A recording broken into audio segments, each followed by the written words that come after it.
നമസ്കാരം. ഓട്ടോകാഡിൻ്റെ dynamic block എന്ന മറ്റൊരു ലോകത്തേക്ക് എല്ലാവർക്കും സ്വാഗതം. നിങ്ങൾ ചിന്തിക്കുന്നുണ്ടാവും, എന്താണ് മറ്റൊരു ലോകം? ഇതൊരു ലോകം തന്നെയാണ്. കാരണം ഇത് ഓട്ടോകാഡിൻ്റെ മറ്റൊരു സ്റ്റെപ്സാണ്. ഇത് പഠിച്ചു കഴിഞ്ഞാൽ നമുക്ക് നമ്മുടെ വർക്കിൻ്റെ ഒരു 50% സമയം നമുക്ക് ലാഭിക്കാൻ പറ്റും. ഇപ്പോൾ ഞാനിവിടെ കാണിക്കുന്ന എല്ലാം ബ്ലോക്കുകളാണ്. അതിലുപരി ഇതെല്ലാം ഡൈനാമിക് ബ്ലോക്കുകളാണ്. ഞാൻ ഇതിൽ നിന്ന് കുറച്ച് ഡൈനാമിക് ബ്ലോക്ക് സെലക്ട് ചെയ്തിട്ട് നിങ്ങൾക്ക് പരിചയപ്പെടുത്തി തരാം. ഇത് കുറച്ച് പഠിക്കാനുണ്ട്. പഠിച്ചു കഴിഞ്ഞാൽ വളരെ ഈസിയാണ്. അപ്പോൾ ഇതൊരു ബ്ലോക്കാണ്, കണ്ടോ. ഇതിൻ്റെ ലെങ്ത്തും മറ്റുള്ള കാര്യങ്ങളൊക്കെ നമുക്ക് കൂട്ടുകയും കുറയ്ക്കുകയും ചെയ്യാം ഇതുപോലെ. കാരണം ഇതെല്ലാം നമ്മൾ ലൈനാണ് എന്നുണ്ടെങ്കിൽ നമുക്ക് വളരെ ബുദ്ധിമുട്ടാണ്. കോപ്പി എടുത്ത് പേസ്റ്റ് ചെയ്ത് പിന്നെ എത്രയാണോ വേണ്ടത് അതൊക്കെ നല്ല ബുദ്ധിമുട്ടാണ്. അപ്പോൾ ഇതിന് ഈ സ്പെസിഫിക് ലെങ്ത്തിൽ വേണമെന്നുണ്ടെങ്കിൽ ജസ്റ്റ് 2 ക്ലിക്കിൽ ഇത് തീരുന്നതാണ് ഇതുപോലെ.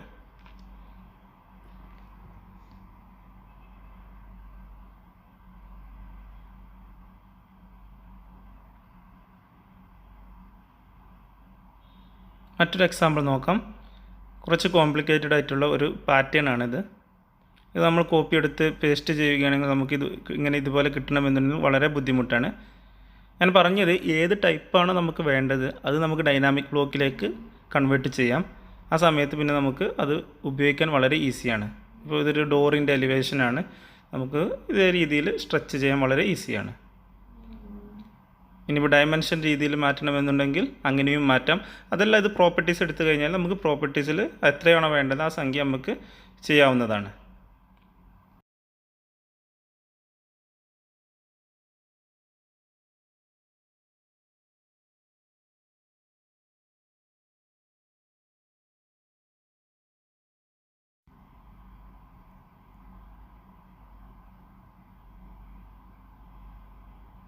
ഇതേ രീതിയിൽ നമുക്ക് എത്രയാണോ ഡയമെൻഷൻ വേണ്ടത് അത് ജസ്റ്റ് കോപ്പി പേസ്റ്റ് എടുത്ത് അതങ്ങനെ മാറ്റാവുന്നതാണ്.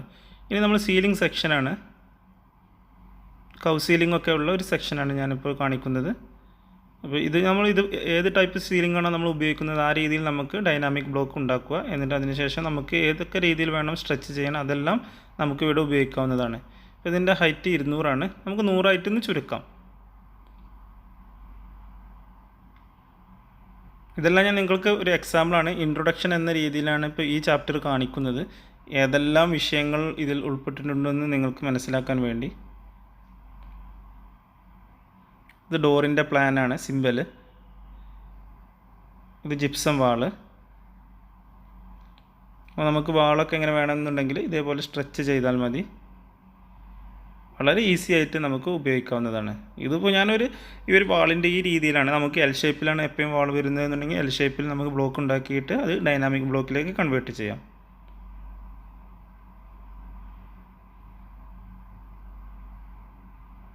ഇതൊരു ലൈറ്റ് ബോക്സ് ആണ്, അതിൻ്റെ സെക്ഷന്. ഇങ്ങനെ കാണിക്കാൻ കാരണം ഏത് ടൈപ്പ് കോംപ്ലിക്കേറ്റഡ് ഒബ്ജക്റ്റിനെയും നമുക്ക് ഡൈനാമിക് ബ്ലോക്കിലേക്ക് കൺവേർട്ട് ചെയ്യാവുന്നതാണ്.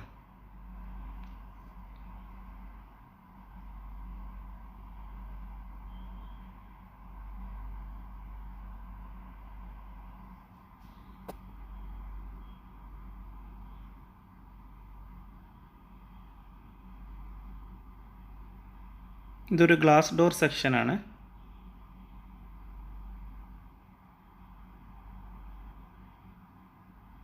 ഇനി ടെക്സ്റ്റ് ടൈപ്പാണ്.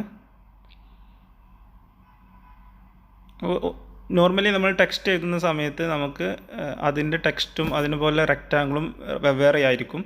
അപ്പോൾ നമുക്ക് ഒന്ന് എഴുതി കഴിഞ്ഞാൽ നമ്മൾ മൂവ് ചെയ്യുകയാണെങ്കിൽ രണ്ടും സെലക്ട് ചെയ്യേണ്ടി വരും. അപ്പോൾ 2 ക്ലിക്കിൻ്റെ ആവശ്യം വരും. അപ്പോൾ ഇതാകുമ്പോൾ ഒരൊറ്റ ബ്ലോക്കാണ് ഈ സാധനം, കണ്ടോ.